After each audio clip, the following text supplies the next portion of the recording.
Hello नमस्कार दोस्तों, स्वागत है आप सभी का अपने YouTube चैनल में। तो दोस्तों आज हम देखेंगे रेलवे ग्रुप डी परीक्षा में पूछे जा रहे प्रश्नों पर आधारित प्रश्न। तो वीडियो को फटाफट से लाइक कर दें, चैनल को सब्सक्राइब कर दें। चलिए चलते हैं आज के प्रश्नों पर। तो आज का पहला प्रश्न है, किस संविधान संशोधन के द्वारा भारतीय संविधान में 9वीं अनुसूची जोड़ी गई? ऑप्शन है दूसरा संविधान संशोधन, 8वां संविधान संशोधन, पहला संविधान संशोधन या 23वां संविधान संशोधन। तो हमारा सही आंसर हो जाएगा 9वीं अनुसूची जोड़ी गई पहले संविधान संशोधन के द्वारा। और ये पहला संविधान संशोधन कब हुआ था? ये हुआ था 1951 में, 1951 में पहला संविधान संशोधन हुआ था और इसमें 9वीं अनुसूची जोड़ी गई थी। 9वीं अनुसूची में क्या है? राज्य द्वारा संपत्ति के अधिग्रहण की विधियों का वर्णन इसमें किया गया है 9वीं अनुसूची में। और बात कर लें यदि 10वीं अनुसूची की, तो 10वीं अनुसूची कब जोड़ी गई थी? तो ये 52वें संविधान संशोधन के द्वारा जोड़ी गई थी 1985 में।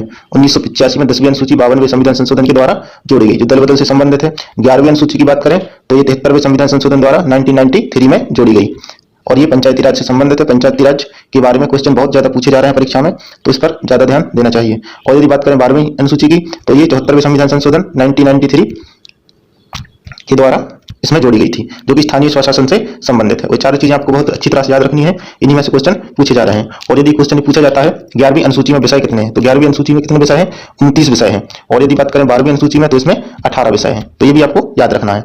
चलते हैं अपने अगले क्वेश्चन पर। अगला क्वेश्चन है, कौन से संविधान संशोधन में सिक्किम को भारतीय संघ के पूर्ण राज्य का दर्जा दिया गया? तो कौन से संविधान संशोधन में दिया गया? 61वां संविधान संशोधन, 36वां संविधान संशोधन, 38वां संविधान संशोधन या 42वां संविधान संशोधन। तो हमारा सही आंसर हो जाएगा 36वां संविधान संशोधन 1975। 1975 में 36वें संविधान संशोधन के द्वारा सिक्किम को पूर्ण राज्य का दर्जा दिया गया था। ठीक है। और यदि बात करें 61वें संविधान संशोधन, ये भी बहुत ही महत्वपूर्ण संशोधन है। इसमें क्या हुआ था? 1989 में संशोधन हुआ था और इसमें जो है मताधिकार की आयु 21 वर्ष से घटा करके 18 वर्ष कर दी गई थी। ठीक है, ये भी बहुत महत्वपूर्ण है। चलिए चलते हैं अपने अगले क्वेश्चन पर। अगला क्वेश्चन हमारा है, भारत का सबसे बड़ा प्रसिद्ध बौद्ध मठ तवांग मठ कहाँ स्थित है? तो तवांग मठ कहाँ स्थित है? ऑप्शन है अरुणाचल प्रदेश, असम, मेघालय, मणिपुर। सही आंसर हमारा हो जाएगा अरुणाचल प्रदेश। अरुणाचल प्रदेश में तवांग मठ स्थित है, जो कि विश्व का दूसरा सबसे बड़ा मठ है। और यदि बात करें सबसे बड़े मठ की विश्व में, तो वो जो है लहासा में पोताला महल को सबसे बड़ा मठ माना जाता है। पोताला महल सबसे बड़ा मठ है। और भारत का सबसे बड़ा मठ तवांग मठ है और विश्व का ये दूसरा सबसे बड़ा तवांग मठ है। ठीक है, चलिए चलते हैं अगले क्वेश्चन पर। अगला क्वेश्चन है, सतपड़ा और अजंता के मध्य बहने वाली नदी है। तो सतपड़ा और अजंता के मध्य बहने वाली कौन सी नदी है? तो इस तरह से जो पर्वत घाटी एक बार इसको समझ लीजिए। इस क्वेश्चन का आंसर देखते हैं। ये सबसे इधर है विंध्य पर्वत, उसके इधर आता है सतपुड़ा पर्वत और उससे नीचे इधर है अजंता पर्वत। यह है अजंता पर्वत। तो इनके मध्य जो नदी बह रही है वो है नर्मदा नदी।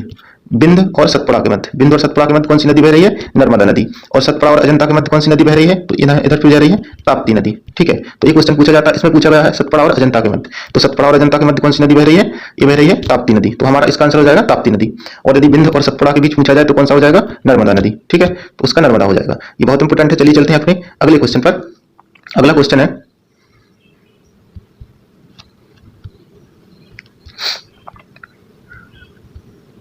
शोषण के विरुद्ध अधिकार वर्णित है। तो किसमें है शोषण के विरुद्ध? 19 से 22 जो है स्वतंत्रता से संबंधित है। और 23 से 24 से बात करें तो यही शोषण के विरुद्ध अधिकार है। तो सही आंसर शोषण के विरुद्ध हो जाएगा, बी आंसर 23-24। और ये जो है इसकी बात करें तो ये धार्मिक स्वतंत्रता से संबंधित है। ये धार्मिक स्वतंत्रता का है। और 14 से 18 ये समानता का अधिकार है। ये हो जाएगा समानता का अधिकार। चलिए चलते हैं अपने अगले क्वेश्चन पर। अगला क्वेश्चन है, जब कोई व्यक्ति ऐसे पदाधिकारी के रूप में कार्य करने लगता है जिसका कि वह वैधानिक रूप से अधिकारी नहीं है, तो न्यायालय की रिट जारी करता है। तो न्यायालय कौन सी रिट जारी करता है? ऐसे समय में कौन सी रिट जारी की जाती है? अधिकार परीक्षा। सही आंसर है अधिकार परीक्षा जारी की जाती है। यदि कोई व्यक्ति ऐसे पदाधिकारी के रूप में कार्य करने लगता है जिसका कि वह वैधानिक रूप से अधिकारी नहीं है। ठीक है, तो अधिकार परीक्षा की रिट जारी की जाती है और उसमें ये पूछा जाता है कि वह व्यक्ति किस आधार पर उस पद पर कार्य कर रहा है। ठीक है, तो उसे अधिकार परीक्षा जारी की जाती है। रिटें जो है 5 प्रकार की होती हैं। एक हो जाएगा ये उत्प्रेषण में क्या होता है कि किसी इसकी आदेश जो है किसी क्षेत्राधिकार से संबंधित त्रुटियों अथवा अधीनस्थ न्यायालय के से कुछ सूचना प्राप्त करने के लिए किया जाता है। ठीक है, ये सूचना प्राप्त करने से संबंधित है। प्रतिषेध ये रोकना है, प्रोहिबिशन संबंधित है। और परमादेश का अर्थ है हम आदेश देते हैं। इसका अर्थ होता है, क्वेश्चन पूछा जाता है कि परमादेश का अर्थ क्या होता है, तो होता है हम आदेश देते हैं। इसमें क्या होता है, जब कोई पदाधिकारी अपने सार्वजनिक कर्तव्यों को पालन नहीं करता है, यदि कोई सरकारी व्यक्ति है, सरकारी कर्मचारी है और वह अपने कार्यों को सही ढंग से नहीं करता है, तो उसके खिलाफ जो है जब कोई रिट जारी की जाती है तो परमादेश की रिट जारी की जाती है। उसमें जो है जब वो कर्तव्य का पालन नहीं कर रहा होता है तो परमादेश की रिट जारी की जाती है। और इसके अलावा एक और होता है बंदी प्रत्यक्षीकरण। पूरी 5 प्रकार की होती हैं, तो 4 तो ये हो गई, 5 होती है बंदी प्रत्यक्षीकरण। ये जो है गिरफ्तारी वगैरह से संबंधित होती है, गिरफ्तारी वगैरह इसमें आते हैं बंदी प्रत्यक्षीकरण में। ठीक है, तो 5 रिटें बहुत ही इंपॉर्टेंट है, इनको अच्छी तरह से जान लीजिए, इनमें कई सारे क्वेश्चन बनते हैं। चलिए चलते हैं अपने अगले क्वेश्चन पर। अगला क्वेश्चन है, किस प्रकार की मिट्टी को स्वतः जुताई वाली मिट्टी कहा जाता है? तो स्वतः जुताई वाली मिट्टी किसे कहा जाता है? स्वतः जुताई वाली मिट्टी कहा जाता है, सही आंसर हो जाएगा काली मिट्टी। काली मिट्टी को जो है स्वतः जुताई वाली मिट्टी कहा जाता है। और इसके अलावा इसे रेगुर मिट्टी या लावा मिट्टी, ये क्या होता है, ज्वालामुखी से निकले हुए लावा से इसका निर्माण होता है, इसलिए इसको लावा मिट्टी भी कहा जाता है। और एक और नाम इसको कहा जाता है कपास मिट्टी भी इसको कहा जाता है। और क्या होता है, ये जो है मृत्तिका यानी सबसे छोटे छोटे कणों से मिलकर बनी होती है और इसकी जो है जल शोधन की क्षमता अधिक होती है। ठीक है, क्षमता अधिक होती है, इसलिए जो है इसमें जो है सिंचाई की आवश्यकता कम होती है। तो क्वेश्चन ये भी पूछा जाता है, किस प्रकार की मिट्टी में कम सिंचाई की आवश्यकता होती है? ठीक है, कम सिंचाई की आवश्यकता होती है, तो उसी काली मिट्टी आंसर हो जाएगा। और ही जलोढ़ मिट्टी है, इसके बारे में जान लीजिए। जलोढ़ मिट्टी को और क्या कहा जाता है? कछारी मिट्टी। जलोढ़ मिट्टी को और कछारी मिट्टी कहा जाता है। कछारी मिट्टी कहा जाता है, दोमट मिट्टी कहा जाता है। और इसकी विशेषता ये होती है कि इसमें जो है कम उर्वरकों की आवश्यकता होती है, कम उर्वरकों की, ये उपजाऊ होती है, इसलिए इसमें जो है कम उर्वरकों की आवश्यकता होती है। ठीक है, तो क्वेश्चन ये भी पूछा जाता है, किस प्रकार की मिट्टी में सबसे कम उर्वरकों की आवश्यकता होती है? तो आंसर हो जाएगा जलोढ़ मिट्टी। और सबसे कम सिंचाई की आवश्यकता होती है, तो आंसर हो जाएगा काली मिट्टी। ठीक है, चलते हैं अपने अगले क्वेश्चन पर। अगला क्वेश्चन है, मानव विकास सूचकांक जारी किया गया था, तो किसके द्वारा जारी किया गया था मानव विकास सूचकांक?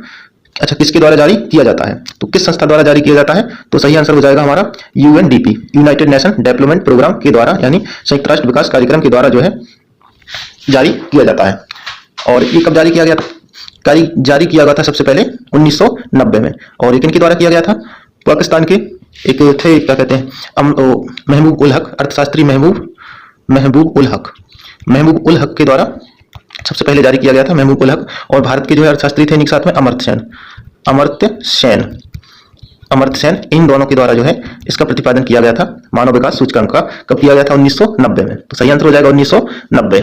और ये इसका भी जान लीजिए, यूएनएसडीएसएन, ये जो है विश्व खुशहाली रिपोर्ट, क्वेश्चन यदि पूछा जाए, विश्व खुशहाली रिपोर्ट कौन जारी करता है? तो यूएनएसडीएसएन जो है जारी करता है। और ये कब जारी की जाती है? 20 मार्च को। ठीक है, 20 मार्च को जारी की जाती है। और इसमें अभी बात करें तो प्रथम स्थान किस देश का है? फिनलैंड का। विश्व खुशहाली रिपोर्ट में फिनलैंड का प्रथम स्थान है। ठीक है, चलिए चलते हैं अपने अगले क्वेश्चन पर। अगला क्वेश्चन है, अगला है, निम्न में से किसे सबसे बाद में शास्त्रीय भाषा का दर्जा दिया गया? तो सही किसको दिया गया? तमिल को कब दिया गया? 2004 में इसको शास्त्रीय भाषा का दर्जा दिया गया। संस्कृत को कब दिया गया? 2005 में दिया गया। और मलयालम को कब दिया गया? मलयालम को दिया गया 2013 में। और ओडिया ये 2014 में। तो पूछा गया है कि इनमें से सबसे बाद में इनमें से किसको दिया गया? ओडिया। सही आंसर हो जाएगा ओडिया, 2014 से बाद में दिया गया है इनमें से। चलते हैं अगले क्वेश्चन पर। अगला है, श्वेत प्रकाश प्रिज्म से होकर गुजरता है तो जो वर्ण कम विचलित होता है, तो कम विचलित होने वाला कलर कौन सा है बताना है। तो प्रिज्म क्या होता है एक बार जान लीजिए। इस प्रकार से प्रिज्म होता है, ये इस प्रकार से होता है। जब इसमें आपतित किरण यहां से आती है, आपतित किरण, तो ये क्या होता है, अपने इस मार्ग से इसको जाना था उससे थोड़ी सी मुड़ जाती है, मुड़ जाएगी। और जब यहां दूसरे माध्यम में जाएगी तो यहां भी थोड़ी सी मुड़ जाएगी। ठीक है, तो इसे ही कहा जाता है, ये जो होती है श्वेत प्रकाश किरण होती है। और ये 7 रंगों में विभाजित हो जाती है। इसके अंदर जाने पर ये 7 रंगों में विभाजित हो जाती है। तो इस तरह से विभाजित हो जाती है, इस तरह से ये 7 रंगों में विभाजित हो जाएगी।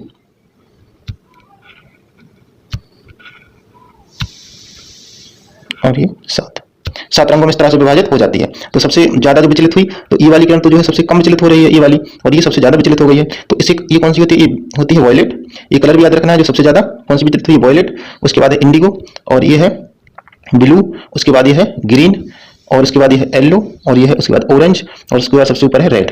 ये वेब गिवर जो है एक फॉर्मूला होता है, याद हो जाता है। तो सबसे कम विचलित कौन सी हुई है? ऊपर जो है रेड, ये सबसे कम विचलित हुई है रेड यानी लाल। तो हमारा सही आंसर हो जाएगा रेड। और यदि पूछा जाए कि सबसे ज्यादा कौन सी विचलित होती है, तो वॉयलेट यानी बैगनी सबसे ज्यादा विचलित होती है। तो हमारा इसमें सही आंसर क्या हो जाएगा, रेड यानी लाल। चलिए इसका आंसर हो जाएगा लाल, सही आंसर, ये आंसर हो जाएगा रेड। चलते हैं अगले क्वेश्चन पर। अगला क्वेश्चन है चित्रकूट जलप्रपात किस नदी पर है? चित्रकूट जलप्रपात किस नदी पर है? तो किस पर है चित्रकूट जलप्रपात? जो इंद्रावती नदी पर छत्तीसगढ़ में है। कहां पर है? छत्तीसगढ़ में, ये याद कर लीजिएगा, छत्तीसगढ़ में है इंद्रावती नदी पर। हालांकि चित्रकूट जो है यूपी में एक जिला है उत्तर प्रदेश में, लेकिन चित्रकूट जलप्रपात जो है छत्तीसगढ़ में है इंद्रावती नदी पर, तो कंफ्यूज नहीं होना है। चंबल नदी पर क्या है? चूलिया जलप्रपात, इस पर एक चूलिया जलप्रपात है। और बात कर ले नर्मदा की, तो इस पर जो है इंपोर्टेंट है धुआंधार जलप्रपात, धुआंधार जलप्रपात। और धुआंधार जलप्रपात के अलावा है दुग्धधारा, दुग्धधारा, और एक है कपिल धारा, कपिल धारा भी इस पर है। ये सभी जलप्रपात किस पर है? नर्मदा नदी पर है। तो ये भी बहुत इंपॉर्टेंट है। और बात कर ले मांडवी की, तो ये गोवा में है और इसको गोवा की जीवन रेखा कहा जाता है, मांडवी नदी को। ठीक है, चलते हैं अपने अगले क्वेश्चन पर। अगला है सिडबी, सिडबी। अच्छा, इसमें पूछा गया है, पूरा टाइप नहीं हुआ है असल में, सिडबी की स्थापना इसमें पूछी गई होगी कि सिडबी की स्थापना के बारे में। तो सिडबी की स्थापना कब हुई थी? तो सही आंसर है कि सिडबी की स्थापना की गई थी 2 अप्रैल 1990 को। सही आंसर हो जाएगा सी आंसर, 1990 में सिडबी की स्थापना की गई थी। सिडबी क्या होता है? स्मॉल, फुल फॉर्म भी याद कर लीजिएगा, small industry, industry, industry development, development bank of India, bank of India होता है इसकी फुल फॉर्म। ठीक है, इसको इसकी बात कर लें इसके मुख्यालय की, तो इसका मुख्यालय कहां पर है? तो इसका मुख्यालय है लखनऊ में। इसके मुख्यालय की बात करें तो इसका मुख्यालय हेडक्वार्टर कहां है? इसका हेडक्वार्टर है लखनऊ में, और इसके सारी राज्यों में जो इसके कार्यालय मौजूद हैं। चलते हैं अपने अगले क्वेश्चन पर। अगला क्वेश्चन हमारा है मानव मूत्र में यूरिया की मात्रा कितने प्रतिशत होती है? तो मानव मूत्र में यूरिया की मात्रा कितने प्रतिशत होती है? सही आंसर हो जाएगा 2.5%। 95% की बात करें तो जल, 90%, 95%, 95% जो जल होता है, और 95% इसमें, सॉरी 2.5% इसमें यूरिया होता है, और बाकी का 2.5% अन्य लवण और एंजाइम्स वगैरह होते हैं। चलते हैं अपने अगले क्वेश्चन पर। अगला क्वेश्चन है मानव शरीर में अधिकांश पाचन कहाँ होता है? पाचन का अधिकांश भाग कहाँ संपन्न होता है? तो कहां पर होता है? सही आंसर इसमें हो जाएगा हमारा, सही आंसर हो जाएगा छोटी आंत। इसमें जो है पाचन का अधिकांश भाग इसके अंदर होता है, छोटी आंत के अंदर। और यदि बात करें वही की, इसमें क्वेश्चन पूछा जाता है, यदि क्वेश्चन पूछा जाता है कि पाचन की प्रक्रिया प्रारंभ होती है, पाचन की प्रक्रिया प्रारंभ कहां से होती है? प्रारंभ की बात कर लें तो कहां से होती है? मुंह से होती है। प्रारंभ कहां से हो जाती है? मुंह से जो है पाचन की क्रिया प्रारंभ हो जाती है। और सही आंसर इसका सी आंसर हो जाएगा। चलते हैं अपने अगले क्वेश्चन पर। अगला है तरंग दैर्ध्य के बारे में क्या सही है? क्या सही है? लैम्डा बराबर दिया है तरंग दैर्ध्य, एन बराबर दिया है आवृत्ति, और वी बराबर दिया है तरंग का वेग। तो क्या होता है? वी इक्वल टू क्या होता है? N lambda. ठीक है, एन लैम्डा होता है, तो V equal to N lambda तो है नहीं, एन अपॉन लैम्डा है, और यहाँ लैम्डा अपॉन एन है, तो ये भी नहीं होगा। यदि लैम्डा इक्वल टू निकालेंगे तो क्या हो जाएगा? वी अपॉन एन हो जाएगा, एन इसके नीचे चला जाएगा, तो लैम्डा इक्वल टू हो जाएगा वी अपॉन एन। तो लैम्डा इक्वल टू दिया है वी अपॉन एन, तो सही आंसर हो जाएगा सी आंसर, लैम्डा बराबर वी अपॉन एन। ठीक है, तरंग दैर्ध्य बराबर क्या होता है? तरंग का वेग बटे तरंग की आवृत्ति। ठीक है, तो चलते हैं अपने अगले क्वेश्चन पर। अगला क्वेश्चन है मौलिक कर्तव्यों को संविधान में जोड़ा गया था। मौलिक कर्तव्यों को संविधान में कब जोड़ा गया था? और सही आंसर हमारा हो जाएगा कब जोड़ा गया था? 1976 में। 1976 में जो है मौलिक कर्तव्यों को जोड़ा गया था। कौन से संविधान संशोधन के द्वारा जोड़ा गया था? 42वें संविधान संशोधन के द्वारा जो है जोड़ा गया था। और ये किसके द्वारा जोड़ा गया था? एक अनुशंसा जो थी सरदार, ये भी क्वेश्चन पूछा जाता है, सरदार स्वर्ण सिंह, सरदार स्वर्ण सिंह की अनुशंसा पर संविधान में मौलिक कर्तव्यों को जोड़ा गया था। और इन मौलिक कर्तव्यों को संविधान में कहां रखा गया है? संविधान के भाग 4 में, भाग 4 के अनुच्छेद 51 का में रखा गया है। ठीक है, 51 का, तो बहुत इंपॉर्टेंट है, 51 का में इनको रखा गया है। चलिए चलते हैं अगले क्वेश्चन पर। उससे पहले जान लेते हैं 1978, ये भी 44वें संविधान संशोधन हुआ था 1978 में। इसमें भी एक इंपॉर्टेंट फैक्ट ये है कि इसमें जो है संपत्ति के अधिकार को हटा करके, संपत्ति के जो मौलिक अधिकार था उसको हटा करके एक जो है विधिक अधिकार बना दिया गया था, और उसे जो है 31 अनुच्छेद 31 से हटा करके कहां रख दिया गया है? 300 का में, अनुच्छेद 300 का में रख दिया गया है। ठीक है, तो संपत्ति का अधिकार भी क्वेश्चन पूछ लिया जाता है कि संविधान से संपत्ति के अधिकार को कब हटा दिया, मौलिक अधिकार से कब हटा दिया गया था? तो 1978 में 44वें संविधान संशोधन द्वारा हटाया गया था। चलिए चलते हैं अपने अगले क्वेश्चन पर। अगला क्वेश्चन है वायुमंडल की कौन सी परत में वायुयान उड़ाने की आदर्श दशा पाई जाती है? तो किस मंडल में जो है वायुयान उड़ते हैं? किसमें उड़ते हैं? सही आंसर हो जाएगा बी आंसर, समताप मंडल। इसमें जो है वायुयान उड़ते हैं। और यदि बात करें ओजोन परत, तो ओजोन परत भी इसी मंडल में है, समताप मंडल में। ये भी क्वेश्चन पूछा जा सकता है, ओजोन मंडल भी इसी में है। और ओजोन को मापने की इकाई क्या होती है? डॉप्सन होती है। ठीक है, डॉप्सन होती है, इसकी इकाई होती है। और बात करें क्षोभ मंडल की, कुछ क्षोभ कर लीजिएगा, क्षोभ मंडल। ठीक है, क्षोभ मंडल की क्षोभ मंडल में क्या होता है, मौसम की सभी घटनाएं कहाँ होती हैं, क्षोभ मंडल में होती हैं। वर्षा, आंधी, तूफान वगैरह ये सब कहाँ होते हैं, क्षोभ मंडल में होते हैं।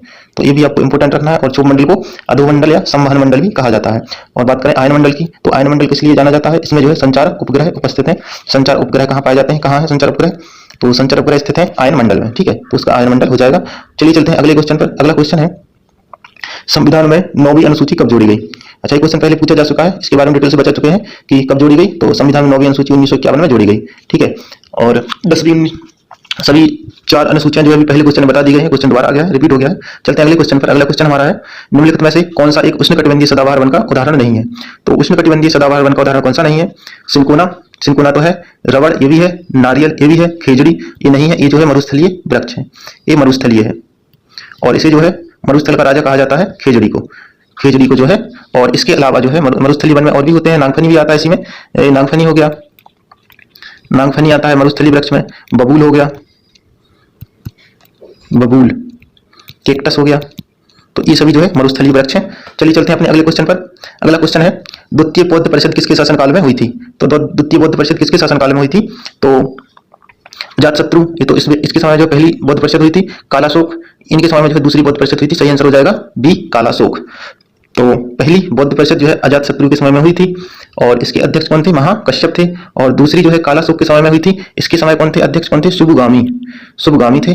अध्यक्ष की बात कर लें तो शुभगामी थे, ठीक है। और तीसरी की बात कर लें तो तीसरी में अध्यक्ष कौन थे, मोगलीपुत्तिस। और ये किसके शासनकाल में हुई थी, ये अशोक के शासनकाल में हुई थी, तीसरी वाली, ठीक है, ये अशोक के शासनकाल में हुई थी और इसके अध्यक्ष थे मोगलीपुत्तिस। और चौथी की बात करें तो चौथी कब हुई थी, ये तो हो गई आपकी तीसरी, ये तीसरी हो गई। और चौथी कब हुई थी, ये हुई थी कनिष्क के शासनकाल में। और इसके समय अध्यक्ष कौन थे, इसके समय अश्वघोष और जो है वसुमित्र थे अध्यक्ष, अध्यक्ष थे वसुमित्र और उपाध्यक्ष कौन थे, अश्वघोष। और इनके बारे में ये भी पूछा जाता है कि ये कहाँ हुई थी। तो पहली बौद्ध संगीति जो है किसके शासनकाल में हुई थी, तो ये जो है शासनकाल तो बता ही चुके हैं, जो है ये हुई थी अजातशत्रु के समय में। और इसमें जो अध्यक्ष हुई थी, अध्यक्ष बताया गया था महाकश्यप, लिख देते हैं, महाकश्यप थे। और कहाँ हुई थी, तो पहली कहाँ हुई थी, राजगृह में, राजगृह में। और दूसरी की बात करें तो शुभगामी की अध्यक्षता में कालाशोक के शासनकाल में कहाँ हुई थी, ये हुई थी वैशाली में, बिहार वैशाली, ठीक है, वैशाली में हुई। और तीसरी अशोक के शासनकाल में मोगलीपुत्र जिसकी अध्यक्ष थे, ये कहाँ हुई थी, ये हुई थी हमारी पाटलिपुत्र में, ठीक है, पाटलिपुत्र में हुई थी। तो ये जगह भी पूछ ली जाती है। और चौथी की बात करें तो ये कनिष्क के शासनकाल में हुई और इसके अध्यक्ष कौन थे, इसमें अध्यक्ष थे वसुमित्र। और ये कहाँ हुई, ये जो है एक मिनट लिख देते हैं, वसुमित्र। और उपाध्यक्ष थे अश्वघोष। ये हुई थी कुंदनबल कश्मीर में, कुंडलवन कश्मीर, ठीक है, कुंडलवन कश्मीर में हुई थी चौथी। तो जल्दी चलते हैं, ये सारी चीजें बहुत ही इंपॉर्टेंट है, सारी चीजों को अच्छे से याद कर लिए, किसके शासनकाल में हुई और कहां पर हुई, और अध्यक्ष भी याद कर लीजिएगा, इंपॉर्टेंट है। चलते हैं अगले क्वेश्चन पर। अगला क्वेश्चन है अल्फ्रेड पार्क कहां है, अल्फ्रेड पार्क कहां है। तो अल्फ्रेड पार्क कहां है, अल्फ्रेड पार्क जो है बहुत ही एक फेमस और महत्वपूर्ण पार्क है ये, क्योंकि यहाँ पर इसको जो है चंद्रशेखर आजाद पार्क भी अब कहा जाने लगा है, नया नाम इसका चंद्रशेखर आजाद हो गया है। क्यों हो गया है, क्योंकि चंद्रशेखर आजाद जी ने क्या किया था, अपने आप को जो है गोली मार ली थी। कहां पर मारी गई थी, अपने आप को गोली चंद्रशेखर आजाद पार्क, जिसे अल्फ्रेड पार्क कहा जाता है, यहाँ पर मारी थी। और यहीं पर जो है आजाद जी की क्या है, वो समाधि यहीं पर स्थित है। चंद्रशेखर आजाद जी की समाधि यहीं पर है, कहां पर, अल्फ्रेड पार्क में, इसीलिए इसको जो है चंद्रशेखर आजाद पार्क भी कहा जाने लगा है। और ये कहां पर है, प्रयागराज में स्थित है, ठीक है, बहुत ही इंपोर्टेंट पार्क है प्रयागराज में। तो चलते हैं अगले क्वेश्चन पर। अगला है पौधे का जनन अंग। तो पौधे का जनन अंग क्या है, जड़, तना, पुष्प या फल। तो हमारा सही आंसर इसका हो जाएगा पुष्प। पुष्प जो है पौधे का जनन अंग कहा जाता है। बढ़ते हैं अपने अगले क्वेश्चन की ओर। अगला है जल की स्थायी कठोरता दूर की जाती है। तो जल की स्थायी कठोरता कैसे दूर की जाती है, चलिए पहले तो जान लेते हैं कि स्थायी कठोरता होती किस वजह से है, किन रसायनों के द्वारा जो है स्थायी कठोरता हो जाती है। तो चलिए जानते हैं। तो स्थायी कठोरता जो है होती है कैल्शियम और मैग्नीशियम के, कैल्शियम और मैग्नीशियम के सल्फेट और क्लोराइड, सल्फेट और क्लोराइड, सल्फेट हो गए, क्लोराइड हो गए, सल्फेट और क्लोराइड आदि के कारण जो है स्थायी कठोरता होती है, ठीक है। कैल्शियम और मैग्नीशियम के सल्फेट और क्लोराइड के कारण जो है होती है स्थायी कठोरता। और बात करें अस्थायी कठोरता तो उसमें क्या होता है, कैल्शियम और मैग्नीशियम के बाइकार्बोनेट, इसमें आ जाते हैं बाइकार्बोनेट, कैल्शियम और मैग्नीशियम के बाइकार्बोनेटों के कारण जो है अस्थायी कठोरता होती है। ठीक है, तो और अब इसमें क्वेश्चन क्या पूछा गया था कि स्थायी कठोरता की दूर की जाती है, तो स्थायी कठोरता किस विधि द्वारा दूर की जाती है, तो दूर करने की विधि एक तो परम्यूटेड विधि होती है और पोटेशियम क्लोराइड विधि ये भी होती है, और उपरोक्त दोनों ये भी, तो उपरोक्त दोनों सही आंसर हो जाएगा, परम्यूटेड विधि भी होती है और पोटेशियम क्लोराइड विधि भी होती है, तो सही आंसर हो जाएगा सी आंसर। और यदि बात करें अस्थायी कठोरता, तो ये अस्थायी कठोरता कैसे दूर की जाती है, ये उबाल कर दूर हो जाती है, इसको उबाल कर दूर की जा सकता है। ठीक है, चलते हैं अपने अगले क्वेश्चन की ओर। अगला है किस पंचवर्षीय योजना के दौरान भाखड़ा नागल परियोजना प्रारंभ की गई थी, तो किस पंचवर्षीय योजना में की गई थी, प्रथम पंचवर्षीय योजना, प्रथम पंचवर्षीय योजना में ही जो है भाखड़ा नागल परियोजना शुरू की गई थी। भाखड़ा नागल परियोजना के अलावा व्यास परियोजना, व्यास परियोजना और दामोदर घाटी परियोजना, ठीक है, ये भी प्रथम पंचवर्षीय योजना के दौरान ही शुरू की गई थी। ठीक है, भाखड़ा नागल परियोजना हो गई, व्यास परियोजना हो गई और दामोदर परियोजना, ये तीनों जो है प्रथम पंचवर्षीय योजना के दौरान जो है प्रारंभ की गई थी। और बात कर लें द्वितीय, तो द्वितीय में क्या हुआ था, दुर्गापुर भिलाई, दुर्गापुर और भिलाई, भिलाई, दुर्गापुर और भिलाई, और इसके अलावा क्या है, राउरकेला है, राउरकेला, राउरकेला, ये सभी इस्पात कारखाने हैं। ये जो है द्वितीय पंचवर्षीय योजना के दौरान इनको प्रारंभ किया गया था, दुर्गापुर कारखाना, भिलाई कारखाना और राउरकेला इस्पात कारखाना। ठीक है, तो ये बहुत ही इंपोर्टेंट हो जाते हैं। तृतीय की बात करें तो यदि इसमें जो है क्या इंपोर्टेंट है, हरित क्रांति, हरित क्रांति का जन्म हुआ था तृतीय पंचवर्षीय योजना में, हरित क्रांति का। ठीक है, इसमें हरित क्रांति हो जाएगा। चलिए चलते हैं अपने अगले क्वेश्चन पर, इसका सही आंसर हो जाएगा प्रथम पंचवर्षीय योजना। चलिए चलते हैं अगले क्वेश्चन पर। अगला क्वेश्चन है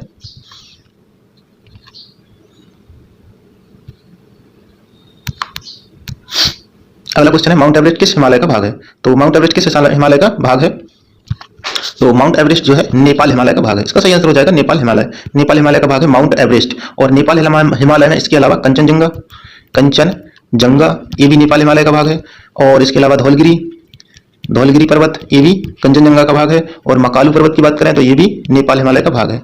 ठीक है, इनके बारे में जरा जान लेते हैं। नेपाल हिमालय, पंजाब हिमालय क्या है, क्या हुआ था, सिडनी बुर्राड, सिडनी बुर्राड द्वारा जो है नदियों के आधार पर, एक मिनट, सिडनी बुर्राड, सिडनी बुर्राड, इनके द्वारा जो है हिमालय को 5 भागों में, 4 भागों में बांटा गया था। ठीक है, 4 भागों में बांटा गया था। कौन कौन से भाग थे, पंजाब हिमालय, पंजाब हिमालय, कुमायूं हिमालय, नेपाल हिमालय और असम हिमालय, इन 4 भागों में बांट दिया गया था और ये नदियों के आधार पर बांटा गया था। ठीक है, तो इनको जो है नदियों के आधार पर बांटा गया था 4 भागों में। तो 4 भागों के बारे में चलिए जान लेते हैं डिटेल से, किस प्रकार बांटा गया था।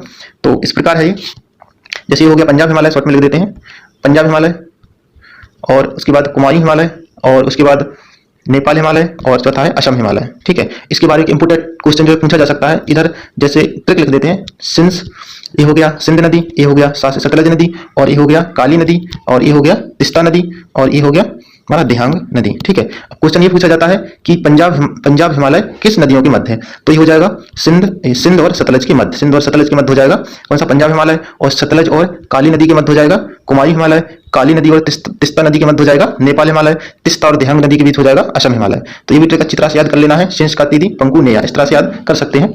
ठीक है, तो ये भी इंपोर्टेंट है। तो ये थे आज के हमारे 25 इंपोर्टेंट क्वेश्चन। तो दोस्तों वीडियो अच्छी लगी हो तो वीडियो को लाइक करें, चैनल को सब्सक्राइब करें और बेल बटन को दबाएं ताकि आने वाली वीडियो का नोटिफिकेशन आपको मिल सके। और चलिए दोस्तों मिलते हैं अगली वीडियो में, तब तक के लिए जय हिंद।